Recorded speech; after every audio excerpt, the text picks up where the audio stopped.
Minnesota sports fans, we know all too well how it feels to sign up for a lifetime of purple pain. Welcome to Before We Die with Jesse and Thor on Purple Daily and Score North. Good afternoon, good evening, good Monday, good morrow to every single one of you. I'm watching too much Game of Thrones, guys. I got issues there.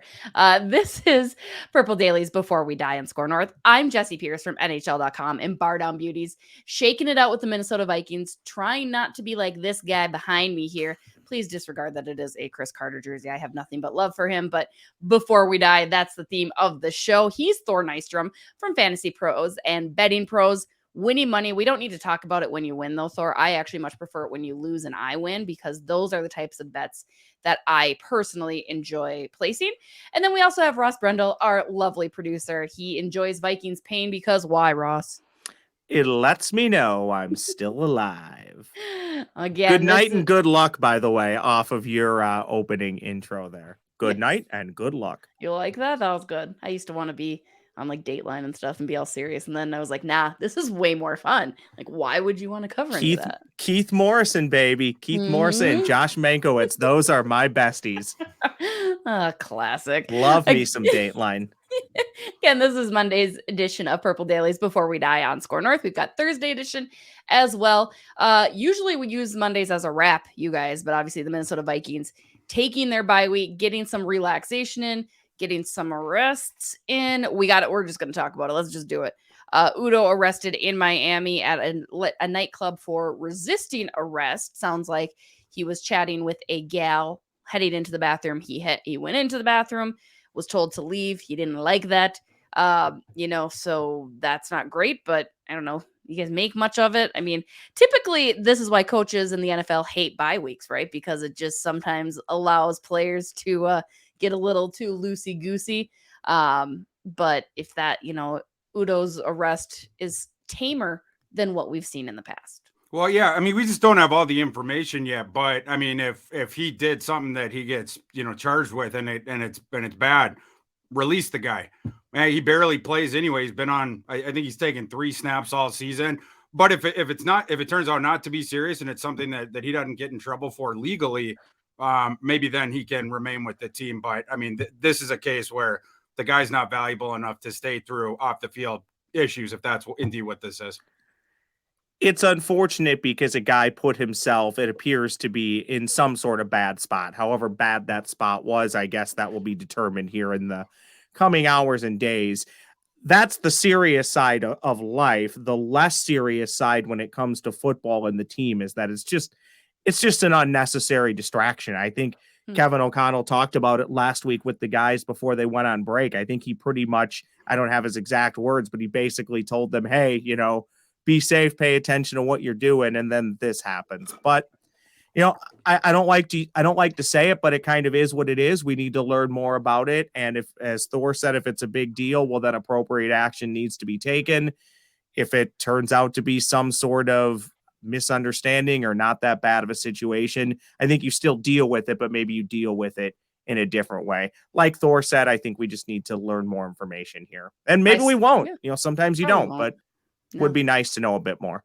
I've used the men's bathroom before. I've also left when asked to leave the men's bathroom before. Your lines are shorter half the time. Sometimes they're not, and that makes me cackle. As much as I cackle about what is happening in Green Bay, you guys. We are seeing Aaron Rodgers falter. They get an L yesterday, Sunday. What's going on? You love it, right? Like, it's kind of fun to watch. But at the end of the day, are we still nervous because he's still Aaron Rodgers? And in the back of our heads, we can't have these nice things. What do we think? What are we taking? Not only about the Packers, and maybe we'll go through. Ross had a great idea of ranking the current quarterbacks in our division, so we could do that. But let's start with Aaron and Green Bay. It's kind of giddy feeling, yeah? This was actually the bye week story I wanted to talk about. Sunday bye week. I can't remember a better Sunday bye week in Vikings country. You wake up and you have the 2-game lead in the division with the tiebreaker. You open the windows up. It's 77 degrees in Minneapolis on Sunday. And then you sit down for some schadenfreude and watch Aaron Rodgers and the Packers lose to the Commanders, one of the very worst teams in the entire league, to increase the Vikings lead to 3.5 games when you include the tiebreaker. and get some yard work done in between, have a couple adult cocktails, maybe. What a Sunday. Fabulous times. Yeah, Absolutely. what went wrong for the Vikings on bye week Sunday? The only thing I can really think of off the top of my head is that the Giants won to keep pace with them to move to 6-1. Somehow, I think 6-1, maybe 5-1. Mm-hmm. Inexplicably, the Giants refused to lose, which makes no sense to me because I'm still trying to grapple with how good are the Vikings. I do believe the Vikings are good. I don't know if they're great, but I do believe in my heart of hearts they're better than the Giants. Yet both teams have the same amount of losses, and the NFC East is probably better than the NFC North. It's bizarro world. The one thing I want to say about that is the Giants winning is good news for the Vikings because the Vikings need the Giants to overtake the Eagles because we will not have the tiebreaker against the Eagles. Mm-hmm. Whereas later this season, the Vikings are going to get the Giants and a chance to solve the smoke and mirror show that I think that the Giants are. I would rather have the Giants win in that division because I think it improves the Vikings' odds potentially getting the number 1 seed. Obviously, in the other two divisions, I don't even know if there's one winning record in either of the other two NFC ones. So it's between the Vikings, Eagles, Giants for that top seed, at least right now. And because we've already lost the tiebreaker to the Eagles, you prefer the Giants are in that spot. Jesse, you alluded to this early on just a few moments ago about, are we worried about the Packers? Are we still worried about Aaron Rodgers? It's very interesting because yesterday, I'll speak mostly to Twitter is where I saw a lot of it. And I'm not saying, all the people with blue check marks on the Twitter machine, but just a lot of people that, the fans, is it over? Is Green Bay's reign and era of having rock star quarterbacks finally coming to an end? Well, I mean, I think we've known for a year or two that at some point it could come to an end.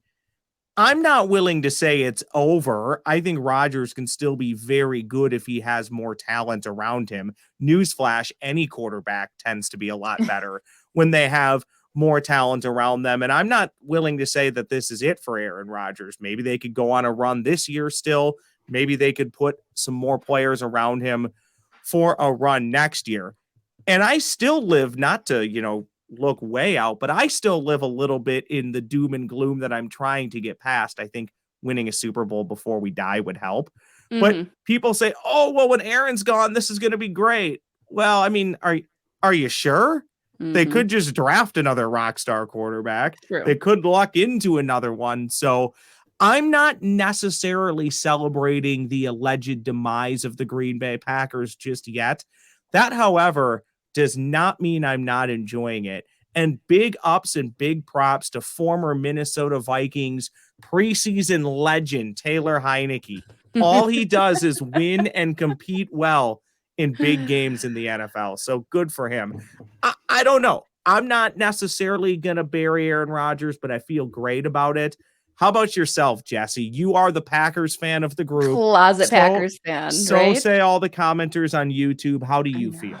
I'm not ready to bury him. I'm never ready to bury the Packers. There's just been too much history that tells us not to, right? I mean, and again, you talked about it, Ross and Thorne. We talk about it almost every week. Is this a good Minnesota Vikings team? Is this a team that can keep up this trend? Can they keep pushing forward? I mean, or are they going to be teams of past, which is 2003, 2016, where you falter and you end up not making the playoffs after going undefeated to start? And, the Packers obviously play a role in that, and as do the rest of these oppositions down the stretch. So yeah, I would agree. I'm not ready. Not to mention, I don't think the NFL is ready to have Aaron Rodgers and Tom Brady both be struggling in the same year. And I think the NFL, as much as we hate to admit it, probably will try to lift one of them up to the rankings that they so highly covet them to be in. That's just my thought. Yeah, I love to see Aaron Rodgers squirm. I love to see my Packer friends just be miserable because I'm miserable as always as a Minnesota sports fan. But yeah, I think they'll figure something out. I'm sure they will. Until they prove me otherwise, the Green Bay Packers will figure something out to be relevant. Correct me if I'm wrong here, Jesse and Thor. We have one more game, at least Sunday's worth of games left in October. Your 4 division leading quarterbacks in the NFC are our guy, Kirk Cousins, Danny Dimes, Daniel Jones. Well, no, sorry, Jalen Hurts and then Daniel Jones. Yeah. And then you go what? You go to the NFC South, and who's leading that division? I couldn't even tell you at the moment, which is probably an indictment on me. and then you look over at the West. It's Geno Smith. Yeah, I love it. Who is leading the South? How do I not know this? It's still the Bucks. The Bucks and Is the it? Falcons. Tom Brady. They're both 3 and 4. Yeah. Okay. Still him. I watched 10 hours of football yesterday. I couldn't even tell you who's leading that crap division. It is. It's just sad. It's just sad. Where do we think that Goff and Fields land then in your guys' power rankings of the division quarterbacks? We talked about, do we think Cousins is he better than A-Rod? I'm gonna let Thor go first. I'm gonna put Rodgers slightly ahead of him, but it ain't by much. Like right now, you're getting to where it's razor thin. I would still slightly prefer, like if it was a one-off for one game, I'd still take Rodgers, but it has gotten very close. Yeah. What about Jared Goff, Justin Fields? Well, shaking out where we think they're gonna shake out. Well, Fields, I mean, you have the enormous gap, like multiple tiers, and then miles down, Goff would be third, and then Fields would be fourth. You can't put Fields above Goff. He hasn't really shown much so far. This is true. I'm gonna go with Fields at the bottom just because I've been surprised at how inept it's been. I don't think the Bears have done him any favors in a year and a half, so I'm still trying to hold full judgment, but he's been largely inept as their starting quarterback. Goff obviously is third. He's competed in a Super Bowl. At times he's been very functional for the Lions. At times, this is where I think it gets really interesting because if we're talking about right now, what are the rankings in the division right now? I am very comfortable saying that Kirk Cousins is the best quarterback in the division right now. He should be number one. His team is 5-1. He's been our guy, Clutch Kirk. He's already beaten the Packers this year.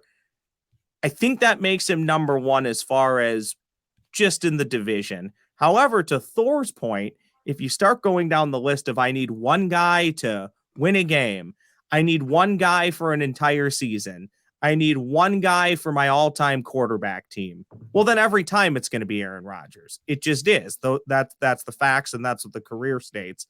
But right now, yeah, it's Kirk Cousins. And again, I don't want to be too negative. I don't think either one has been all that great, but I do think Kirk Cousins has been better. So I would go Cousins, Aaron Rodgers, Jared Goff, Justin Fields. I'm sticking with Thor. I got Rodgers, Cousins, Goff, and Fields. But yeah, A-Rod, not much better. You hear that, Kirk? I will be your date to Pizza Ranch. The sweet irony, I'm so Jesse excited for you guys to see my costume on Monday during our record for Halloween because it's going to be epic. You guys will really, it's just for the show too. I'm making a specific costume just for Purple Dailies Before We Die Score North and you fine viewers. So you're welcome. That one's for you.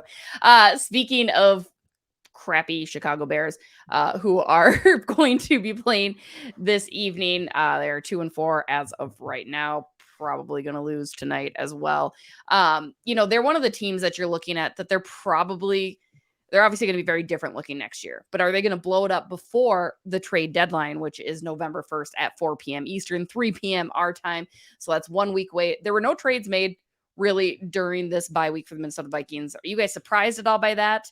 And if you wanted the Vikings to make a move with this week remaining, would you look at something like the Bears? Is there anybody there? I know Smith, the linebacker, Raheem Smith, has been discussed. Running back, David Montgomery, safety, Eddie Johnson, and edge rusher. I can't speak today, guys. I'm telling you. Edge rusher, Robert Quinn. Those names have been floated around. Would you look at Chicago at all, or would you look at the number of other teams that are struggling like Denver and Washington and Houston and probably Vegas too? There's plenty of guys that are going to be available. I don't think you need to look at the Bears, especially because the Bears and pace would probably make you pay a slight tax, like an interdivision tax or whatever. But yeah, I mean, there's so many guys that are available. Like, I mean, just, Google in like trade deadline candidates in the NFL. There's a million guys who appear to be available. I'm not surprised the Vikings didn't make the trade in the first week or the bye week, not because that's not their prerogative. It's more that the other teams that are going to be sellers, I think they're waiting until it gets closer to that day of Tuesday, October 1st or whatever, that's when those talks are going to heat up. I'm sure that Kwesi, though, over this past week, used that time to start stoking those fires, calling around who's available at these positions. This is what I'm looking for. Do you have any of those guys available? And then sort of setting it up. Who could be available? Who's a potential target? And what can we give up for each of these guys? And I think those discussions are going to get serious now over the next 7 days. What position are you looking at then, you guys, too? That's the other second half of my question. What position I mean, we all know the defense has struggled. We all know the O-line has obviously been a heavy point of contention, but are there any surprise positions that you're like, you know what, if they could go out and, get XYZ, that would be a better move? For me, it's either inline tight end or cornerback, and including slot corner. I mean, however you wanted to do that or whatever, those 2 or 3 positions, however you want to say that, that's what I would be targeting if I was them. Off-ball linebacker, I think they could use an improvement there, but you're not going to blow up what you already have because you have the 2 established veterans starting, and everybody already wants to see Asamoah on the field, right? Mm-hmm. So I think that would be difficult. At safety, you've shown, even with Scene going down, that you have depth. So I don't think they're going to address that either. The offensive line is young, appears to be coalescing, has had an enormous jump up in performance this year. I wouldn't want to blow that thing up either. Like, who are you going to get rid of there and then try to put somebody else in? They appear to be gelling, so I wouldn't do that either. And as far as the receiver room goes, I would be using a free agent signing in that one if they're going to address it at all. The Odell Beckham thing. It sounds, reports have that Justin Jefferson has been recruiting Odell Beckham. They're very good friends. They, of course, both went to LSU. Minnesota's roster is already imbued with LSU Tigers. So much so over the years that it's become a running joke. The purple thing, purple down in Louisiana, and then you come up here, continue your purple career with the Vikings. Beckham would be a guy to look at there, but I wouldn't trade another draft pick for a receiver after you already did that with Rager. Or Rieger, or whatever. Sorry. NFL trade deadline is always so interesting, partly because it's becoming more interesting. It used to be a week 4 trade deadline, and you barely ever saw any trades. Well, now you're starting to see a little bit more because it got pushed back a handful of years ago. Am I surprised the Vikings didn't make a trade during the bye week? I would say mildly surprised, because I do agree that there are still some areas where they could get better, but I'm not surprised from the standpoint of we still don't know if Kwesi thinks that the Vikings need to get better, if he's willing to part with anything throughout the season. We just don't know that. We've never seen this from him before. So I'm not necessarily surprised when you look at it from that angle. If you pull that part out, I am mildly surprised because, to Thor's point, I think the production at tight end is lacking. Can you expect to bring somebody in midseason that's going to get better? I don't know. I kind of think that that's a cohesion thing with the quarterback. So I don't know realistically how much better it could get. Do you need another cornerback? Yeah, I think you probably do. But again, realistically, who's out there that's going to make a big difference? Linebacker, I agree with. It's going to be very interesting to see between now and November 1st if they bring in a player, and just exactly if they do, what do they give up to get one? Are we talking about a 6th round pick for just a depth corner, or are we talking about a 3rd or 4th round more high value pick for a player that they value? That to me is almost more interesting than the trade. Is what do they want to give up to try and make their roster better, and what are they comfortable with? I think go ahead. But just responding to Ross, I think another factor, Ross mentioned moving back to trade deadline. Another big one is now you have specific front offices that don't value draft picks as high, or they value them more as trade assets than they do holding on to them and trying to find your own guys in the draft. Used to be that draft picks were even more valuable, where there was a more uniform idea of the front offices around the NFL of the value of them. But now you have, especially because of Les Snead and how much success the Rams had with McVay and stuff, of trading those draft picks for veterans when they were getting mocked in the moment. And then, of course, the Rams end up winning the Super Bowl. You started to see more of this draft pick trading for some front offices.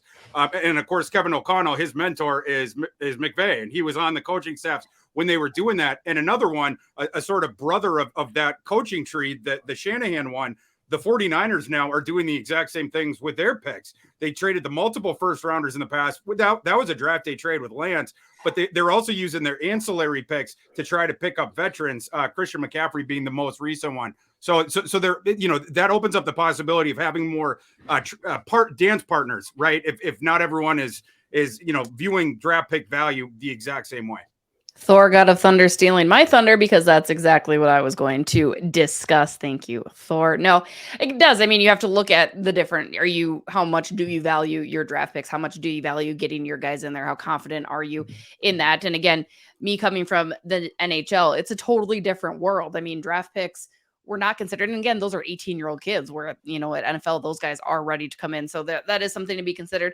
And then I think also Quasey's looking at, again, like we all are, is this the team that can get you there? Are you just that one piece away, or are you a couple pieces away? I always am a firm believer, if you're just one piece away, then absolutely go for it. Go and do the big signing, hit a home run, right? Do something kind of maybe a little crazy if you think you're one piece away from actually winning that championship at the end of the season.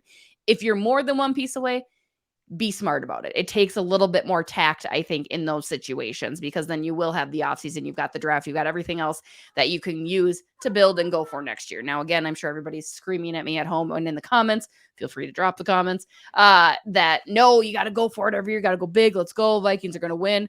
But I'm just saying, you got to be cognizant of what you have, what you're going to do in the future and in the present. It all works out. Smarter minds than me will figure it out. I do have a funny story about OBJ, who I also would love to see be a real possibility here. I had a friend from high school talking sports with me, who I think she knows sports pretty well, so I'm not going to drag her completely through the mud. But she was saying, yeah, I can't believe they got OBJ. And she was dead serious. Like, she's talking to me like, can't believe he's here on the Minnesota Vikings. And I am sitting there like, how much have I not been paying attention on the Twitter sphere? I took one night off to go to a Timberwolves game, and all of a sudden we have OB. Like, I'm like, there's no way. And so I Google it. Turns out her 10-year-old son and husband were just playing a trick on her. Mind you, she's a Chicago Bears fan, so I imagine she deserved it very handily. But I'm sure those kids will not be getting the best of lunches for the next few days as she was tricked. But yes, no Halloween candy. No for Halloween them. candy. Do you think if Odell Beckham Jr. came here, and I only bring this up because I saw someone, and by someone I mean my husband, criticized my 3 Deep Viking shirt that I have, right? Because obviously 3 Deep is an homage to very, very good Minnesota Vikings players back in the day. Do you think that would make a real 3 Deep threat as close to what that 3 Deep threat was back in the day, or not so much? Or do you think they already have the 3 Deep threat? No, I mean, it would definitely help for sure. Yeah. Osborne, I was hoping he was going to take another jump up. Yeah. That really hasn't happened this season. I think you can do Beckham, especially if you don't trade for the tight end, right? Because then the math of how many guys can get on the field starts to get affected. But especially with where the tight end room is right now, you could use another difference maker at receiver. And in particular, when you think about the opposing defensive machinations to take away Jefferson, where you double team him, the more talent you have at your second receiver and your third receiver, the way better off you're going to be, because those guys are only going to be facing single coverage. That's something that Beckham feasted on his entire career. Obviously, he's older now and he's coming off of a knee injury. But if your medical team thinks that it's sound, yeah, he can still beat single coverage. I like it. All right. Now on to our next segment of the day. Comments from YouTube, Ross. Comments from YouTube. Look at that. We are on the game. We are on the button game today. Let's go. Ross, what you got for us? Doing the best we can. We feel good. We feel relaxed after a nice, refreshing weekend. All 3 today. I'll say 1 serious, 1 funny, 1 mildly serious and funny. Which one do you want first? Should we start serious? Yeah. All right. Noah Welch on the YouTube machine. I'll say this. You cannot appreciate greatness, championships, at its fullest without experiencing trauma. Oh boy, do we know that. If the Vikings do at some point win a Super Bowl, then this will all be worth it. And us Vikings fans will be more happy for our championship more than any fan base ever has. Do you agree or disagree? I couldn't agree with that comment more. It's almost like I wrote it and I didn't. Noah Welch did, but I've been saying that for years. I don't know when the Vikings are going to win the Super Bowl. I don't know if it's this year. I don't know if it's 60 years from now. I hope one thing, I'm alive to see it, hence before we die. I just want to see it. I want to be a part of it, and I know we'll have a ton of fun when it happens. So props to Noah. I agree with him. Noah's 1,000% right. I mean, you go back to when the Red Sox won their first World Series, when they hadn't won one in 100 years or whatever. That city just went ballistic. There's a difference between that and, I mean, same city with the New England Patriots when they had won their like fourth Super Bowl of the Belichick and Brady era. You didn't see the same, celebrations on the streets that you had for the first one, or certainly for the Red Sox. If the Vikings break their own curse, watch out in the streets of Minneapolis. It is going to be wild here. Wild. I think the only thing that might come close into comparison, and again, imagine that Jesse's going to bring up a hockey team, the Toronto Maple Leafs. If the Toronto Maple Leafs won the Stanley Cup, that would be very close, because for the past few years, they have been one of the best teams in the league and cannot get out of the first round of the playoffs. And that's got to be just so painful, especially for such a hot hockey-centric city like Toronto. That would be the only close comparison. But Toronto also has won in the past. See, that's where it's always like with the Vikings, it's tough, right? Because it's like we just need this. Now, I know people want to bring up that one championship of sorts, but we're talking Lombardi era, correct? That's what we're trying to say. Yes. Like, this is what we're referring to. So it being a first, I'm sure there would be a lot of tears, a lot of emotions that I don't think people would know what to do with, right? Which can be good and can be bad, because you want to, respect your city, but you also know people get a little crazy. We get a little rowdy out there. And think about it. At some point, it becomes maybe slightly more than football when you talk about the family connections. I know my dad and I, huge Vikings fans. We view the game differently. I think I'm jaded. My dad is jaded times 1,000 when he watches Vikings games. My poor old man who had to watch the Vikings lose 4 Super Bowls, he hasn't allowed himself to think the Vikings can win a game since 2003. He just assumes they're going to lose every game. That way, when they win, he's more happy. And you know what? Yeah. Maybe that's not a bad way to go. I'll also say this about the Vikings in the Super Bowl. I've long said it's going to be against another team that hasn't won a Super Bowl. Almost happened a few years ago. We almost had Jaguars and Vikings.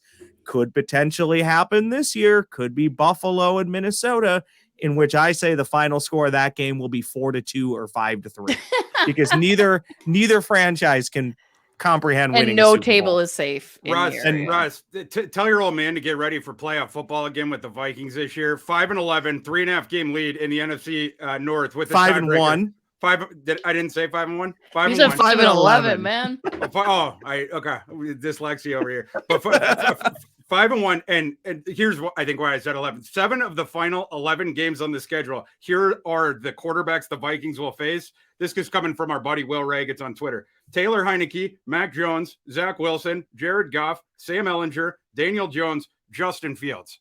It is going to take a miracle to get the Vikings out of the playoffs at this point. I think we can start making plans, at least for the first round, if they don't get the bye.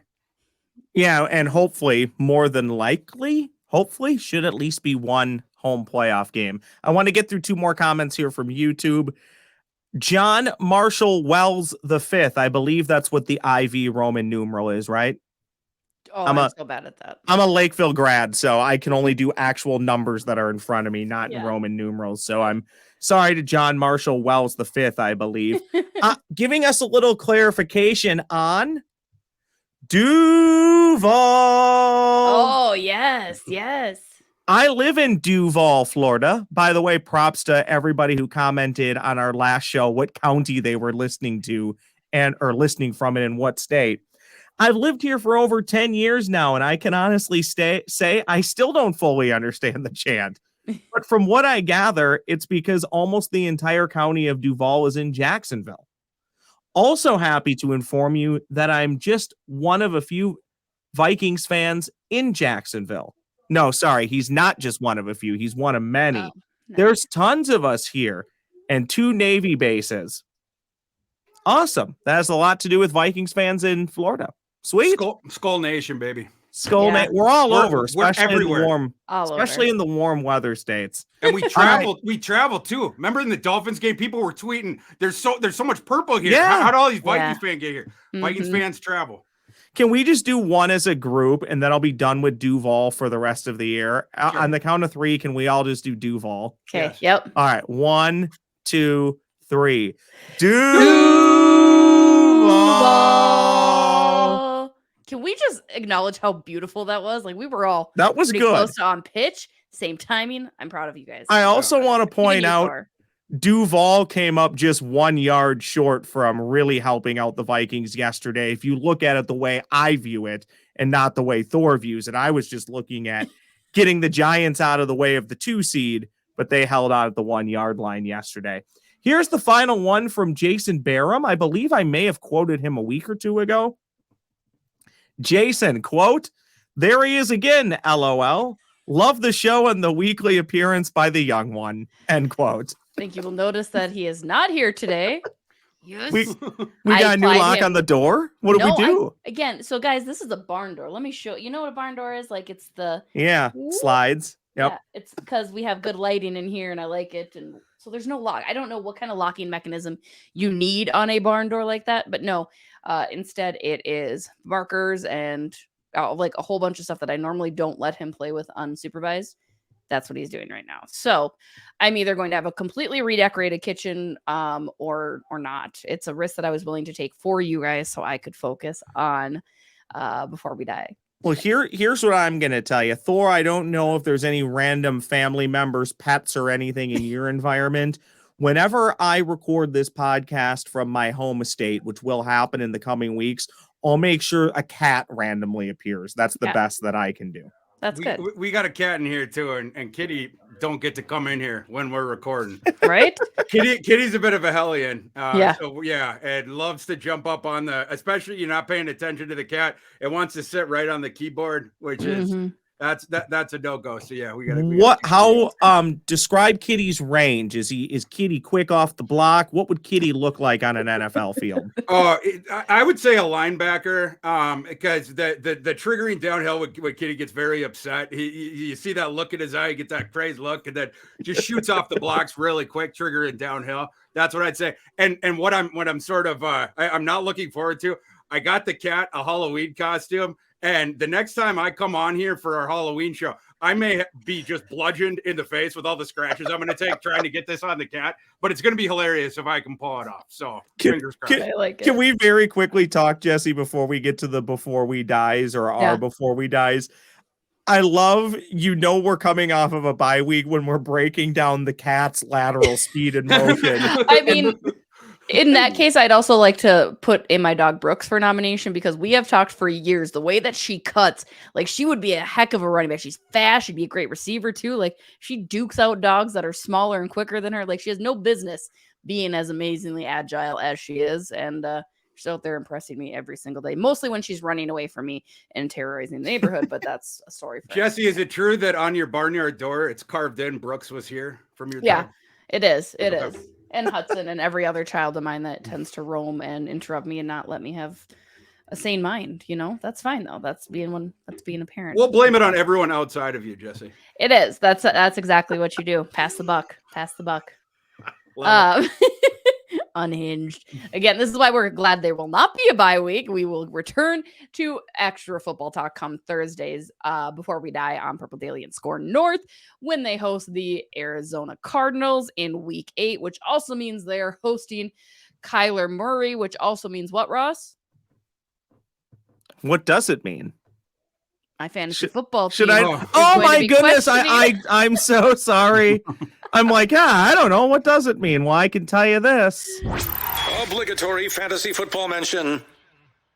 Maybe it was a little too vague. He didn't help me out again this week. Kyler Murray has never once helped me succeed on my fantasy football team.